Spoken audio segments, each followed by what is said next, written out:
दिखाई दिया। नमो लोय सब साउन निज स्वरूप को परम रस जामे भर्यो अपार वंदो परमानंदमय समय सार विकार।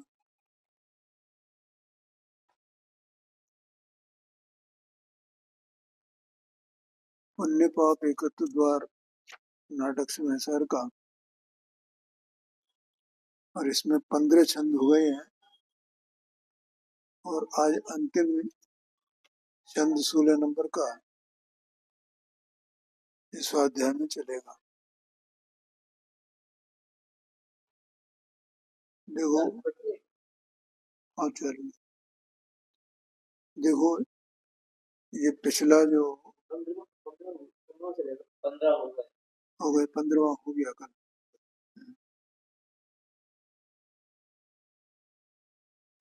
14 नंबर का जो छंद है उसमें तो ये बताया कि मोक्ष मार्ग में ज्ञान धारा और कर्म धारा दो धाराएं होती है, ठीक है।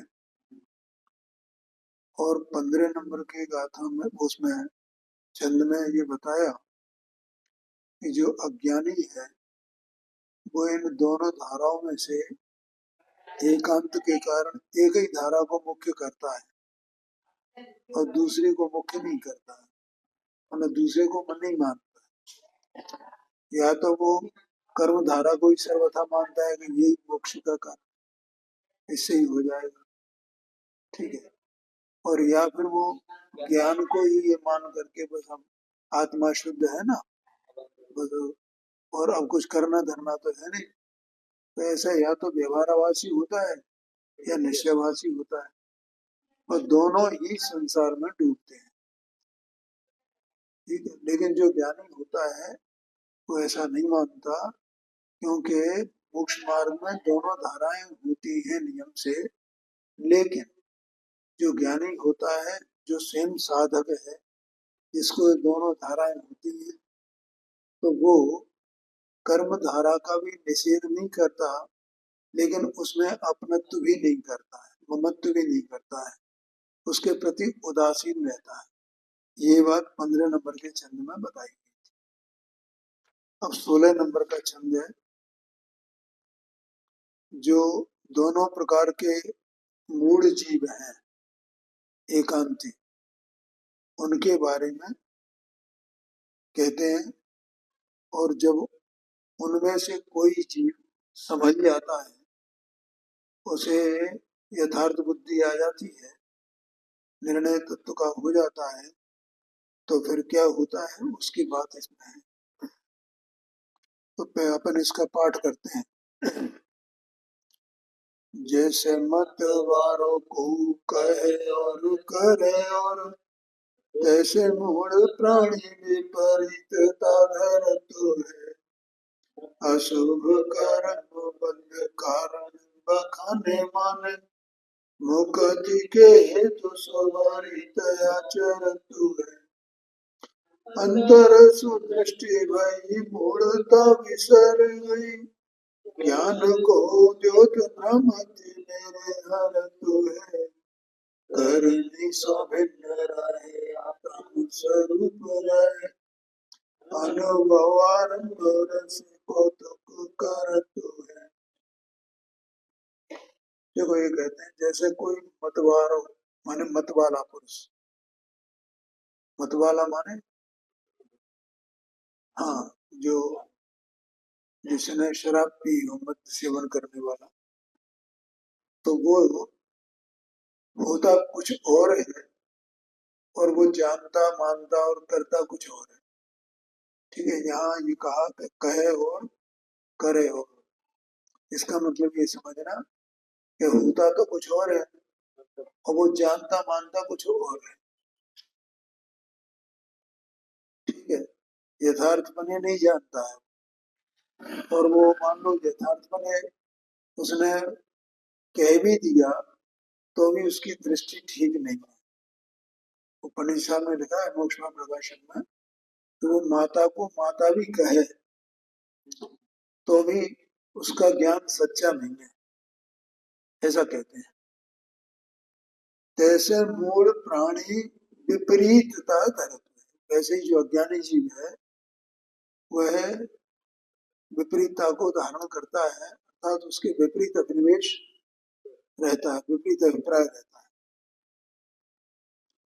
कैसे विपरीत अभिप्राय रहता है उसको बता रहे हैं। अशुभ कर्म बंध कारण बखाने माने, मुक्ति के हेतु सुरीत आचरित हुए। कि अशुभ को तो माने, अशुभ माने पाप, उसको तो कर्म बंध का कारण मानता है।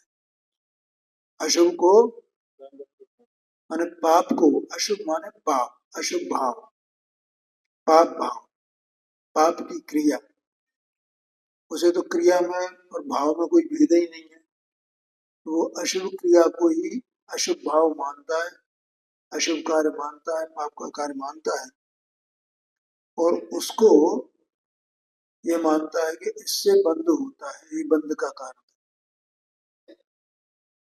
और मुक्ति के हेतु सुरीत आचरित है, और वो ये मानता है कि शुभ आचरण करने से मोक्ष मिलता है। ऐसा व्यवहारवासी अज्ञानी जीव होता है ना, वो ऐसा मानता है।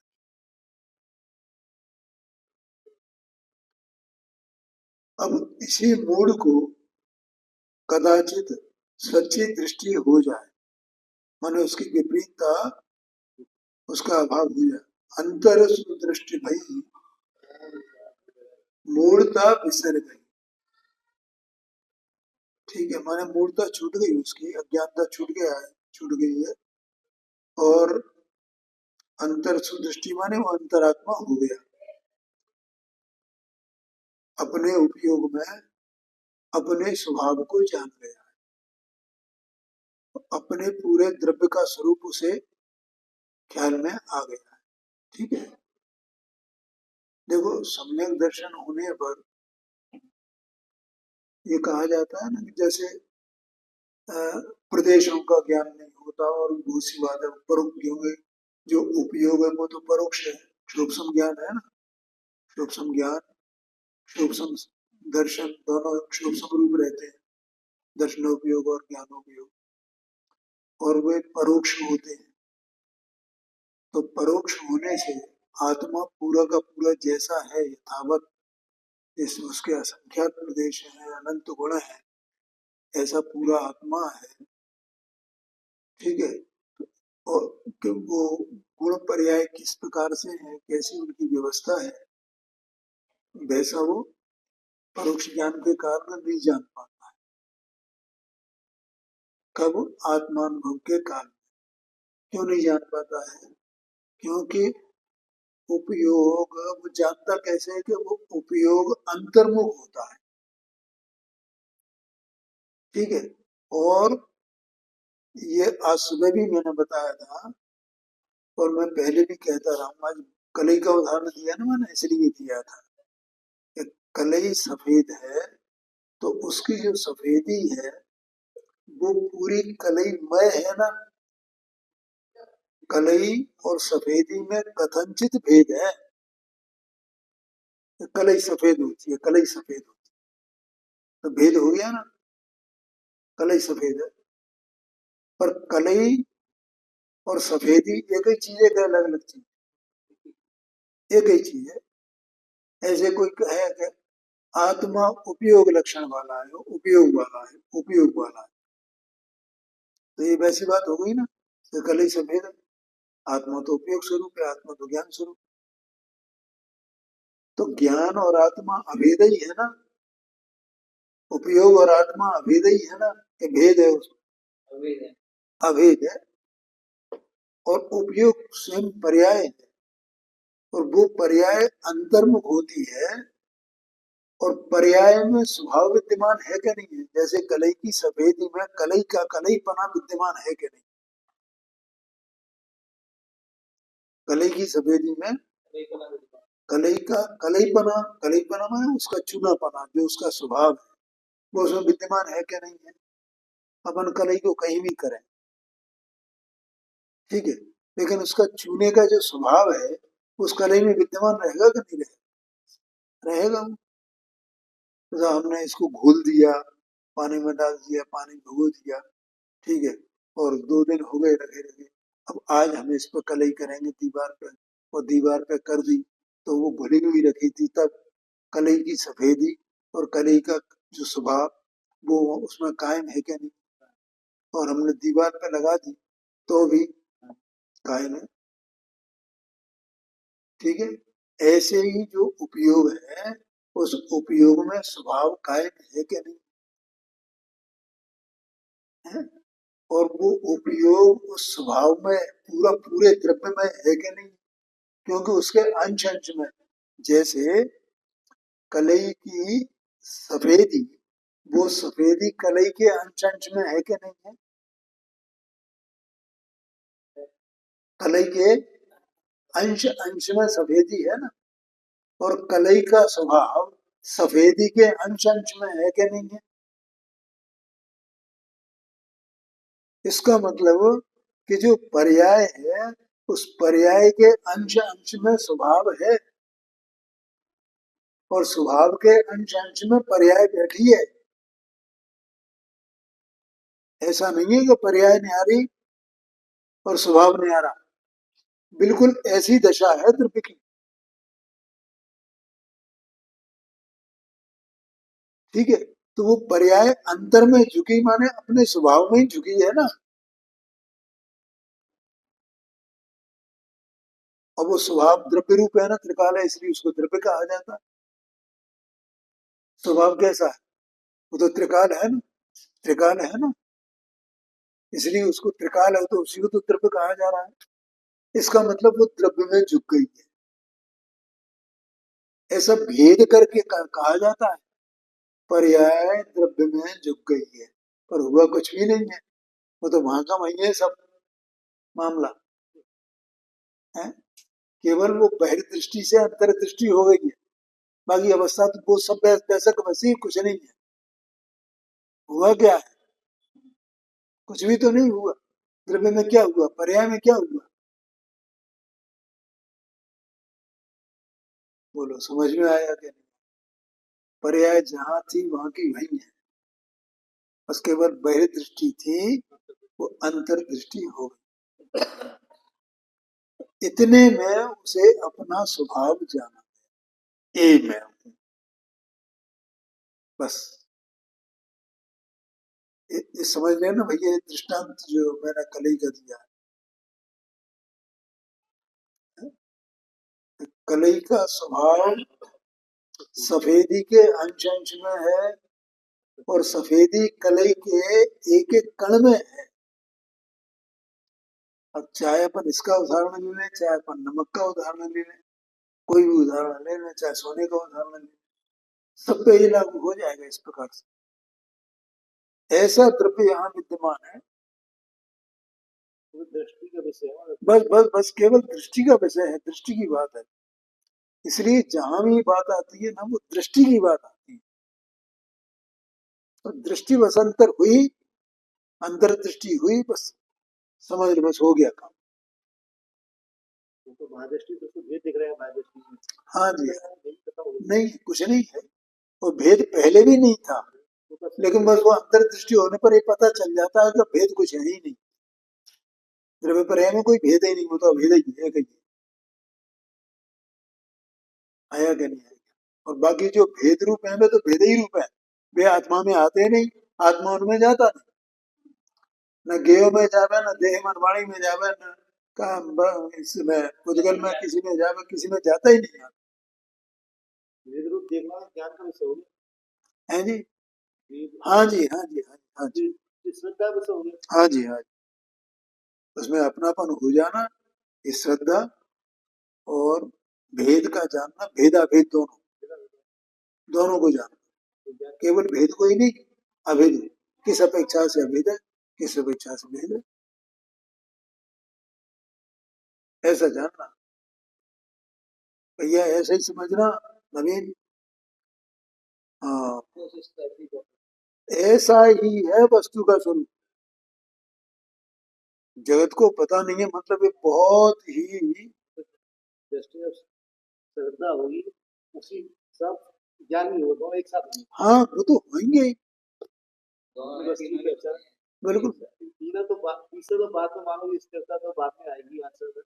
नहीं नहीं, देखो क्या है, जो स्वभाव है ना, तो उस स्वभाव में जीव के अनंत गुण शामिल है कि नहीं है? ठीक है, तो उसमें सम्यक दर्शन का गुण, सम्यक ज्ञान का गुण, सम्यक चरित्र का गुण शामिल है कि नहीं? तो वे तीनों ही हैं वहां,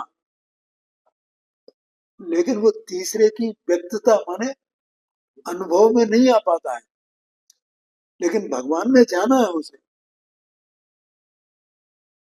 ठीक है, इसलिए वो अनुमान से और आगम से, अनुमान प्रमाण से और आगम प्रमाण से ये बात सिद्ध है कि वो तीनों ही होते हैं। इतना अंतर है। आंशिक शांति तो उस समय आती है। हाँ जी, आती है और वो रहती भी है। जब तक सम्यक दर्शन रहेगा तो वो शांति और सुख रहेगा। निशंकपना किससे हो, इसी के तरह। हाँ जी, आया समझ में?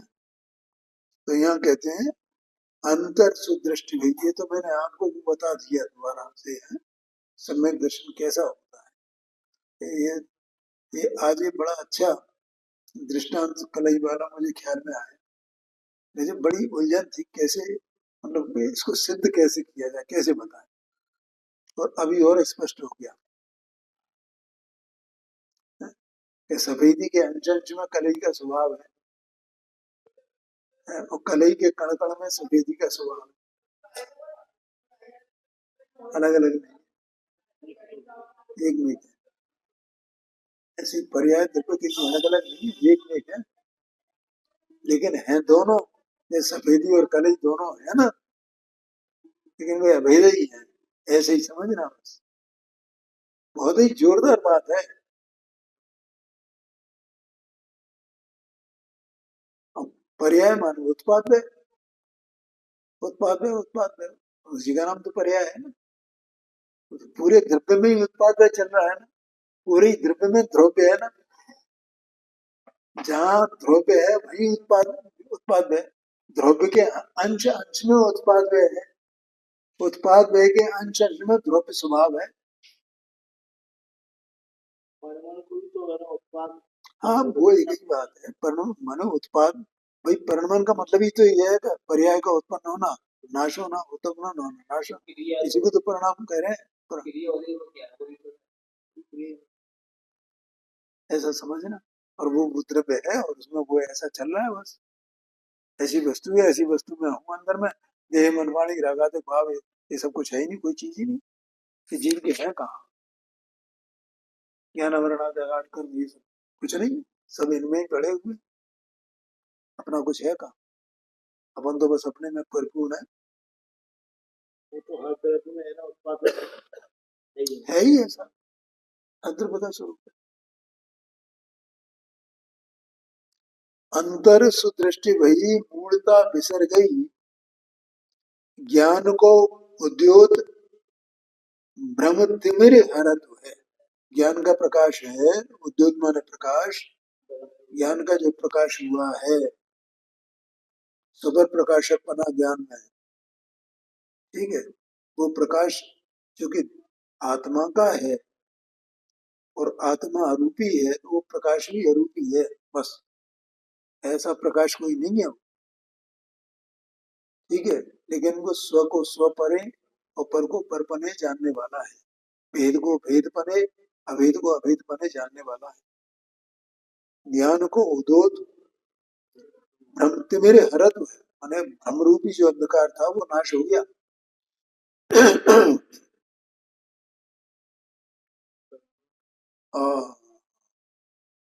करनी सो भिन्न रहे, बस क्या बात है।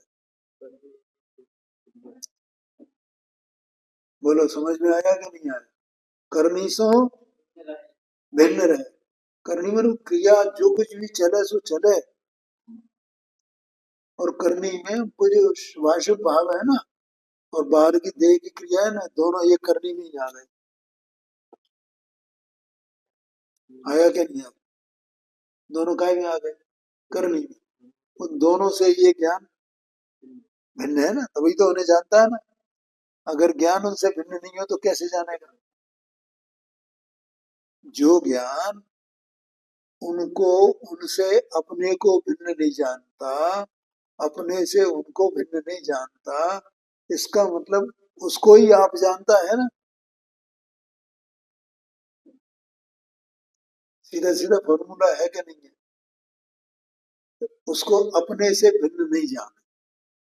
राग को राग ही ले लिया, या क्रिया को भी, देह की क्रिया चल रही, अपने से भिन्न नहीं जाना।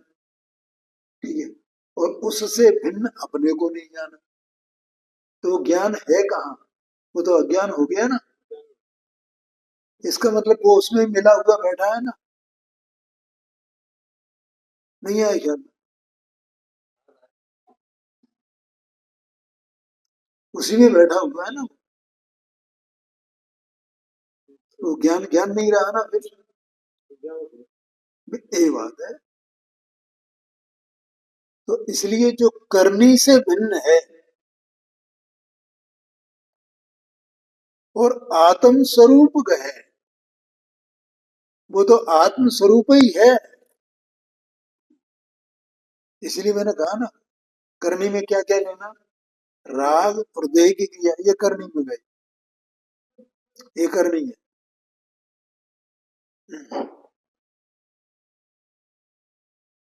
आया समझ में?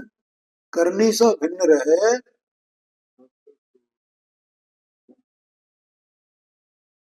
आत्म स्वरूप है। अभी तो बता दिया ना आत्म स्वरूप, मैंने उसने ग्रहण कर लिया ना। वो अपने को इसी प्रकार से, उसका ग्रहण उसे हो गया है, इस प्रकार से वो जानता है कि मैं ये हूं। ये ग्रहण है बस। आत्म स्वरूप गहे। हाँ जी, आत्म स्वरूप को ग्रहण कर लिया उसने, अपने घर में आ गया। अनुभव आरंभ से कौतुक करत है, और अनुभव का जो रस है उसको वो प्रारंभ प्रारंभ हो गया है, उसको धारणा माने उसके निरंतर उसे अनुभव का रस बरतता है। और कौतुक करतु है, कौतुक करतु है माने, हाँ, उसमें आनंद करता है। देखो इसका अर्थ दिया है, जैसे कोई पागल मनुष्य कहता कुछ और करता कुछ है, कहता कुछ है और करता कुछ है। इसका मतलब वही लगाना, क्या क्या होता तो कुछ और है और कहता कुछ और है, या जानता कुछ और है, ऐसा अर्थ लगा। उसी प्रकार मिथ्या दृष्टि जीव में, जो जीव मिथ्या दृष्टि है उसमें विपरीत भाव रहता है, विपरीत अभिप्राय रहता है, विपरीत अभिनिवेश रहता है। उसका विपरीत अभिनिवेश नहीं छूटता भाई, चाहे वो कितना भी बड़ा महात्मा बन जाए, विपरीत अभिनिवेश नहीं छूटता है। और देखो, आपको एक विशेष बात बताएं कि जिसका विपरीत अभिनिवेश नहीं छूटा है ना, तो वो आगम कितना भी पढ़े तो भी उसमें से विपरीत अभिप्राय ही निकालेगा। ये समझ लेना, वो सच्चा अभिप्राय जो ज्ञानियों का है उसको नहीं निकाल सकता है। उसकी मानता तो वही है ना। हाँ जी, समझिए, मैंने उसकी ये सहज अवस्था है ऐसी। उसमें कोई माने अपन कोई पक्षपात से नहीं कह रहे ये बात, लेकिन जिसकी विपरीत पर्याय में, जिसकी अवस्था में, जिस जीव की अवस्था में विपरीत अभिनिवेश है, विपरीत अभिप्राय है, तो शास्त्र कितना भी शास्त्र ज्ञान हो उसे, लेकिन उसका उसे विपरीत अभिप्राय ही निकालेगा। सम्यक अभिप्राय वो न खुद जानता है न निकाल पाता है। ये समझ लेना।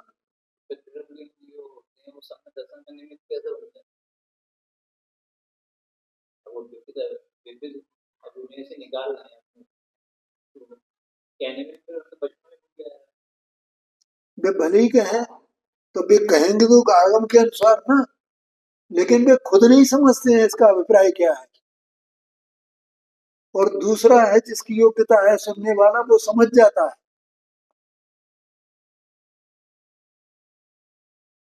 क्या कहा?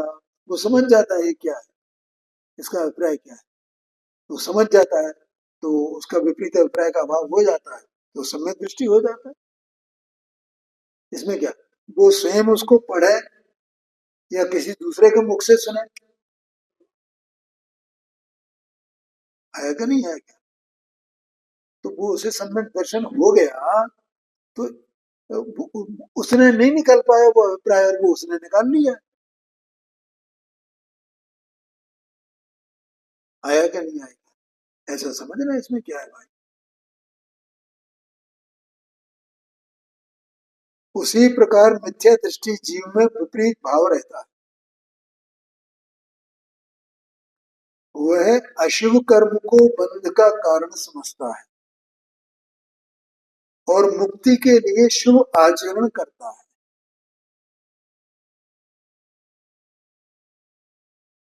आगे ध्यान में, माने क्या मानता है? हाँ, कि एक क्रिया करेंगे, ऐसा शुभ आचरण करेंगे तो ये मुक्ति का कारण है, और ये पाप है, ये तो संसार मिलेगा, ऐसा नरक नहीं मिलता, इसलिए ये नहीं करना। ये पनीसा में दिया मोक्ष में प्रकाशित जी ने 7वें अध्याय में। और जहां तक मुझे ख्याल है 239 पेज से प्रारंभ किया उन्होंने। उसको पढ़ लेना भैया, जिसको पढ़ना हो।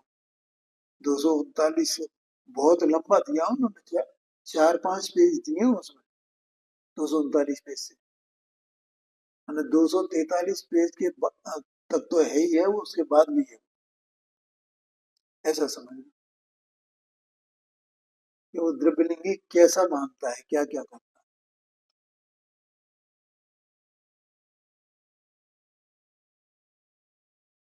पर सच्चा श्रद्धान होने पर अज्ञान नष्ट होने से ज्ञान का प्रकाश मिथ्या अंधकार को दूर करता है। सच्चा श्रद्धान हुआ ना, अब वो सच्चा श्रद्धान कैसे हुआ वो अभी बताया था। अंतर्दृष्टि हुई, यहाँ ऊपर कह दिया, बस उसमें समाहित है। माने उपयोग अंतर्मुख हो गया बस। तो उपयोग अंतर्मुख हुआ तो अपने स्वभाव का ज्ञान उसको हो गया, ज्ञान हो गया और श्रद्धान हो गया। ऐसा श्रद्धान क्यों हो जाता है? क्योंकि उसने ज्ञान में अंतर्मुख होकर के अपनी जाति को पहचान लिया।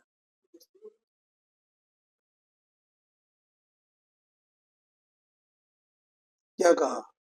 किसको पहचान लिया? हाँ, अनादि से अपनी जाति को नहीं पहचाना था उसने। अनादि से अपने को वो राज की जाति का मानता था। बोलो समझ में आया कि नहीं? किसकी जाति का मानता था? राग की जाति का, जड़ की जाति का, इसकी इसकी जाति का मानता था। और अंतर्मुख हुआ तो उसे अपनी जाति पहचान में आ गई। इसका मतलब यही मेरा घर है, यही मैं हूं, ऐसा पहचाना उसने। और ऐसी पहचान हुई इसका मतलब अनादि का अज्ञान वो नष्ट हो गया। कौन सा अज्ञान? कि होता कुछ और है और वो मानता कुछ और है, ये अज्ञान। होता कुछ और है, कहता कुछ और है, जानता कुछ और है, ये अज्ञान, ये नष्ट हो गया। तो ज्ञान का प्रकाश हो गया, सुगर प्रकाशित होना, तो मिथ्या तो दूर हो गया, अंधकार नष्ट हो गया। ठीक है भाई, ये तो सब अस्थि नास्ति से कथन है और उसमें कोई ये बात नहीं है, लेकिन उसको बराबर समझना। क्योंकि जीव द्रव्य है ना, स्वयं सत्स्वरूप वस्तु, उसका ऐसा परिणमन हो जाता है। और क्रिया से विरक्त होकर, क्रिया नहीं छूटती है, क्रिया से विरक्त होता है। क्रिया थोड़ी छोड़ देता है, जो क्रिया छोड़ता है वो तो अज्ञानी है। क्रिया को मानता नहीं है तो क्रिया तो होगी। हाँ, मेरी है ऐसा नहीं मानता है बस, इसका मतलब विरत है वो। बोलो ये बताओ। अगर कुछ करेंगे तो कुछ होगा, हाँ, वो खत्म हो गया तो ये है मैं तो जाना रहा हूँ। बस बस बस बस, ठीक है। वो राग से और जड़ की क्रिया से विरत हो गया है, हट गया है वहां से। पहले जिसमें अपनापन करता था उसमें अब उदासीन हो गया, विरत हो गया, उदासीन हो गया। तो क्रिया तो चलेगी, ये तो मैंने कई बार बोला है। ठीक है, क्यों? क्योंकि क्रिया का मूल कारण जो कर्म है वो अभी मौजूद है चारित्र होने का। उसके उदय के निमित्त से यथा योग्य विकल्प होंगे, और विकल्प होंगे तो क्रिया भी होगी। लेकिन वो विकल्पों को, क्रिया को, कर्म को, सबको अपने से भिन्न जानता है और उनके प्रति उदासीन है।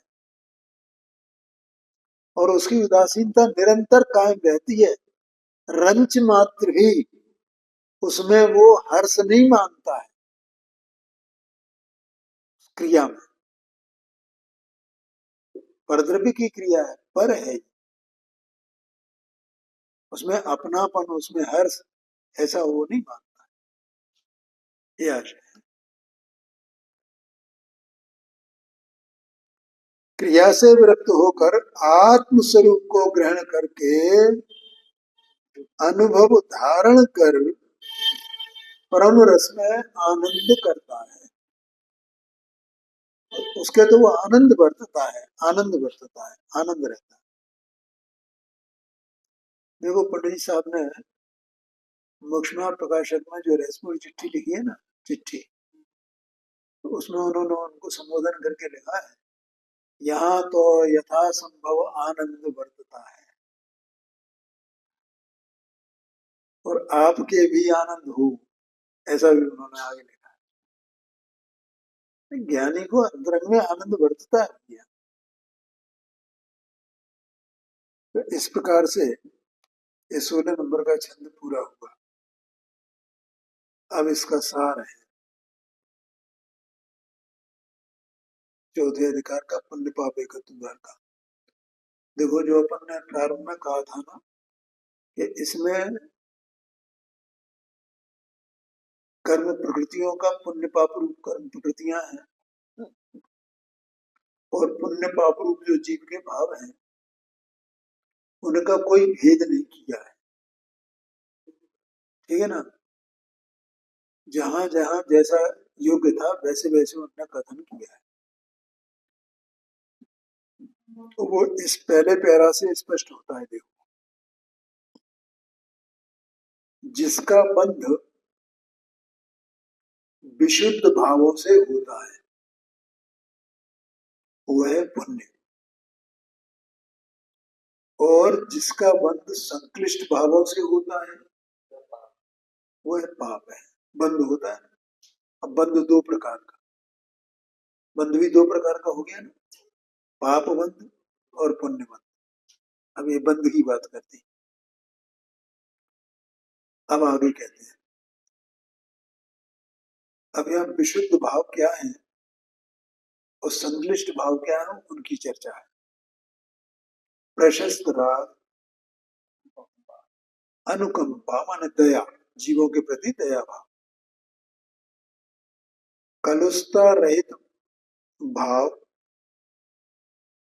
अरहंत आदि पंच परमेष्टि की भक्ति का परिणाम, व्रत, संयम, शील, दान, मंद कसाय आदि विशुद्ध भाव पुण्य बंध के कारण है।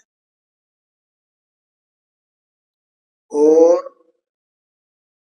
दो बातें हो गई, बंध की बात हो गई, बंध के कारण की बात हो गई।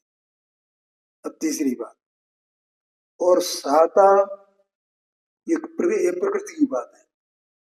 साता, शुभ आयु, ऊंचा गोत्र, देवगति आदि शुभ नाम, मान देवगति आदि गति भी नाम कर्म में आती है ना, ये पुण्य कर्म है, माने पुण्य प्रकृतियां हैं। ठीक है। अब पाप की प्रवृत्तियां बताते हैं। प्रमाद से प्रवृत्ति, चित्त की कलुषता, विषयों की लोलुपता, दूसरों को संताप देना, कष्ट पहुंचाना, दूसरों से अपवाद करना, आहार, परिग्रह, भय, मैथुन, चारों प्रकार की संज्ञाएं, तीनों कुज्ञान, कुमत ज्ञान, कुसुत ज्ञान, कोपद ज्ञान, आर्त रौद्र ध्यान, मिथ्यात्व, अप्रशस्त राग, द्वेष, अव्रत, असंयम, बौद्ध आरंभ, दुख, शोक, ताप, आक्रंदन, योग वक्रता माने मायाचारी, आत्म प्रशंसा, मूढ़ता माने लोक मूढ़ता जिसे कही जाती है ना, 3 प्रकार की जो बताई गई। अनायतन माने 6 प्रकार के जो अनायतन है। ठीक है, जानते हो 6 अनायतन? कुदेव, गुरु, कुशास और उनके तीनों के सेवक, सेवा करने वाले, इनकी प्रशंसा करना। ठीक है, ये अनायतन है। इनके प्रति प्रशंसा का जो भाव है, उस भाव का नाम अनायतन है। वे तो जो कुछ ऐसो है, वे तो निमित्त है। उनकी प्रशंसा का अपने भाव हो तो वो भाव अनायतन है। इसलिए उपचार से उन्हें भी अनायतन कहा जाता है। तीव्र, कसाय इत्यादि संक्लिष्ट भाव हैं और ये पाप बंध के कारण है। ज्ञानावरणी, दर्शनावरणी, असाता, मोहनी, नरक आयु, पशु गति, अशुभ नाम, नीच गोत्र, अंतराय आदि पाप प्रकृतियां हैं। ठीक है, देखो सब बंध भी आ गया, प्रकृतियां भी आ गई, जीव के भाव भी आ गए, सब आ गए ना पुण्य पाप के, ये सब।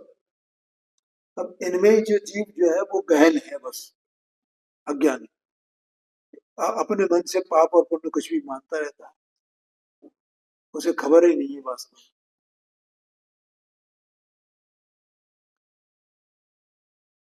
अब आगे कहते हैं, देखो, अशुभ परिणति और शुभ परिणति दोनों आत्मा के विभाव हैं। ठीक है, ये आत्मा के परिणाम, विभाव परिणाम, दोनों ही आश्रव बंध रूप हैं। दोनों ही तरह के परिणाम कैसे हैं? भी आश्रव रूप है, भी बंध रूप है। देखो, प्रकृति का बंध होना ये तो जड़ की बात है, अचेतन की बात है। और जीव का परिणाम बंध रूप होता है ना, मोह राग द्वेष रूप। तो वही तो आश्रव रूप है, वही बंध रूप है। बंध का कारण होने से बंध रूप है, आश्रव का कारण होने से आश्रव रूप है। समझ में आया?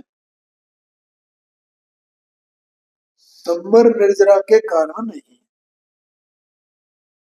इसलिए दोनों ही मुक्ति मार्ग में घातक होने से पाप और पुण्य दोनों एक ही हैं। दोनों की एक ही जाति है, भिन्न भिन्न जाति नहीं है। यद्यपि दोनों के कारण, रस, स्वभाव, फल में अंतर है। ठीक है, दोनों में माने कथनचित अंतर है, पुण्य और पाप में दोनों। कैसे कि पुण्य प्रिय और पाप अप्रिय लगता है,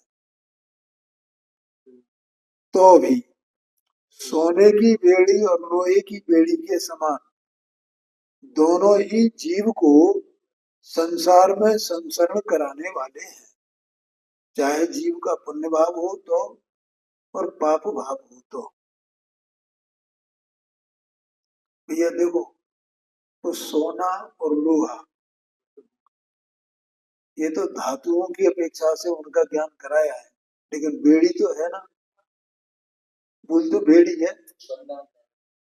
ठीक है, क्योंकि सोना ज्यादा कीमती है लोक में और लोहा उतना कीमती नहीं है ना। ऐसे पुण्य को तो लोग सोने को अच्छा मानते हैं, लोहे को अच्छा नहीं मानते हैं।